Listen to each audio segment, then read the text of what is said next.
You all know Mike Wilner covers the Blue Jays for the Deep Left Field podcast for many, many years, the host of Jays Talk, and he joins us today. Hey, Mike, I'm dying to get your take on this. Ahead of the July 30th MLB trade deadline, I'm seeing all this conjecture, speculation over what the Blue Jays should do. Sell. Nobody's saying buy, but what they should sell and who. What do you think? Can you throw your opinion onto the pile what this team should do here, being the most disappointed team, so says USA Today, in the majors this season? Yeah, I mean, they have to sell. There's no question about it. I wrote a column on the weekend in the Toronto Star looking back at the first decade of this century when the Blue Jays were always good but never good enough. And the major flaw of the J.P. Ricciardi front office was that they never sold at any deadlines. He made one trade deadline deal in 8 seasons as a general manager, and that was a bunch of missed opportunities to restock, to help out the future, and you can't let this opportunity go by. The Blue Jays are 10 games under 500.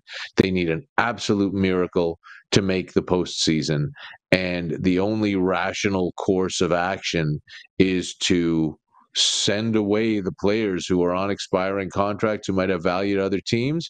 There are those who believe that 2025 is that's not your year either, given what's happened this year. I don't think I would sell the farm and trade Chris Bassett and Kevin Gausman and Vladimir Guerrero Jr., that's what the Blue Jays would get the another team's finest meats and cheeses for. But you say Kikuchi, Jimmy Garcia, Justin Turner, Trevor Richards, Danny Jansen, though that's a mess because the Blue Jays should have him under contract for another 2 or 3 years. But those are the guys who I would be moving on from and trying to help restock the farm with. Take me inside this if you don't mind, Mike, because I'm a headline reader when it comes to the Blue Jays and MLB. And I'm calling baseball out here in the Western Canadian Baseball League this summer. I'm loving it. I'm seeing Vladdy, if I'm right, said he would be open to a trade if it happened. I think he said, the Yankees would be where he would like to go to, if I saw that right. But I also heard him say he'd like to stay with the Blue Jays and not move. So what do you think his future is? Yeah, you didn't see that right. Vlad had been very vocal in the past about never wanting to play the Yankees. For the Yankees. I think he said this spring that he would rather be dead than play for the Yankees. And it goes back to a contract dispute that his father had with the Yankees a couple of decades ago. But he spoke to a reporter, a Spanish reporter, a couple of weeks ago, where he backed off that, where he said, look, if they trade me, they trade me. And if it's the Yankees, it's not the end of the world, that he would play for them as opposed to, it'll over my dead body. But he knows where his bread is buttered, right? He understands that if they trade him, he doesn't have a choice. He can sit out or he can go report. But he hasn't said that he is open to being traded. He hasn't said he wants to be anywhere but here in Toronto, but he's realistic, just like anybody else is. If it were up to me, and it's not, I would do my best to lock him up, because this is someone who, as up and down as his career has been, he is a 25-year-old 4-time All-Star who is the best hitter on this team. And when he's on, among the best hitters in the league, if not the best. So I want to make Vladimir Guerrero my franchise cornerstone, as opposed to shopping him now or shopping him next summer. I love the analysis. And by the way, let's get away from talking balls and strikes. I was out at the WCBL All-Star Game. Matt Stairs was there, and I love the chat I had with him. Mike, baseball guys are great guys. That's what I've learned. Who's your favorite over the year? All the years you've been covering the Blue Jays. In your media role, not as a fan, as a kid, because I knew you grew up there. In your media role, who's your favorite guy? Well, you're right. Baseball guys are terrific, especially the Canadian ones. I mean, Matt Stairs is an absolute blast, and I'm sure he's just gotten better with age.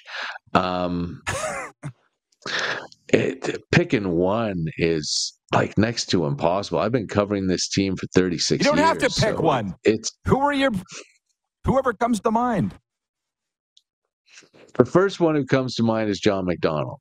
The great defensive shortstop, the prime minister of defense back in the mid 2000s.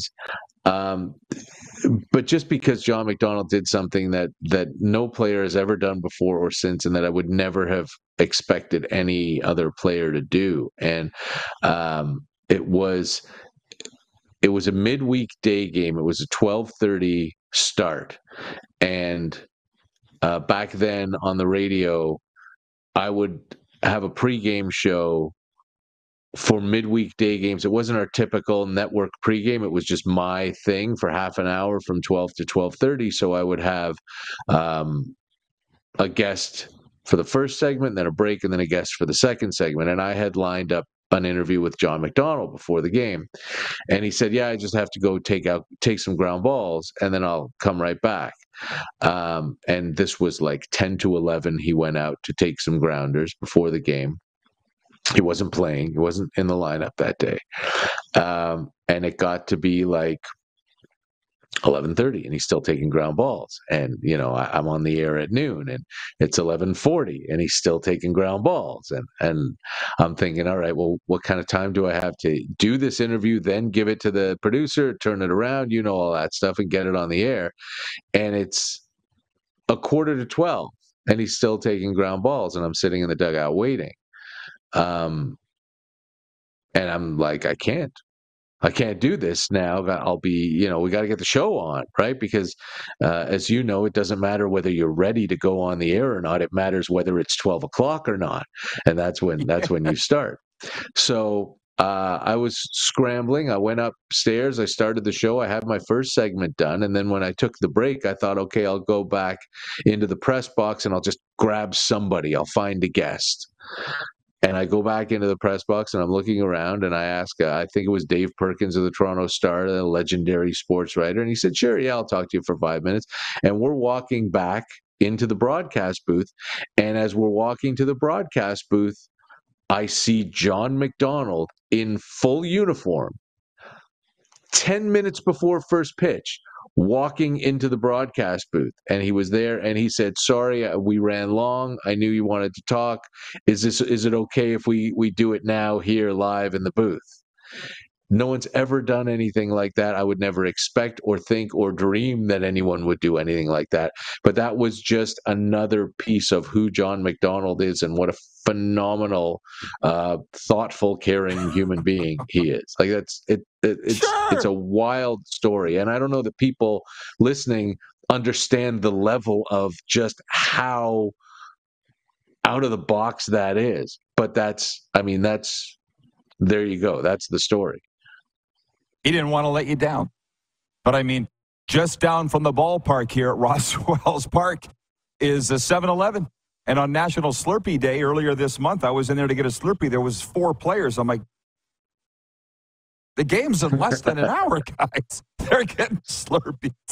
It's just different. Dude, a free Slurpee's a free Slurpee. Exactly. Bingo! Listen, Mike, we're out of time, but enjoy the rest of it. Thanks for fitting us in as you always do, and enjoy the rest of the season. I hope we can do it again. Yeah, absolutely. I'm sure there'll be lots to talk about in a week. That's going to be a very different looking team. Exactly. I hope so. Mike Wilner. Thank you, Mike. Mike from the Deep Left Field podcast.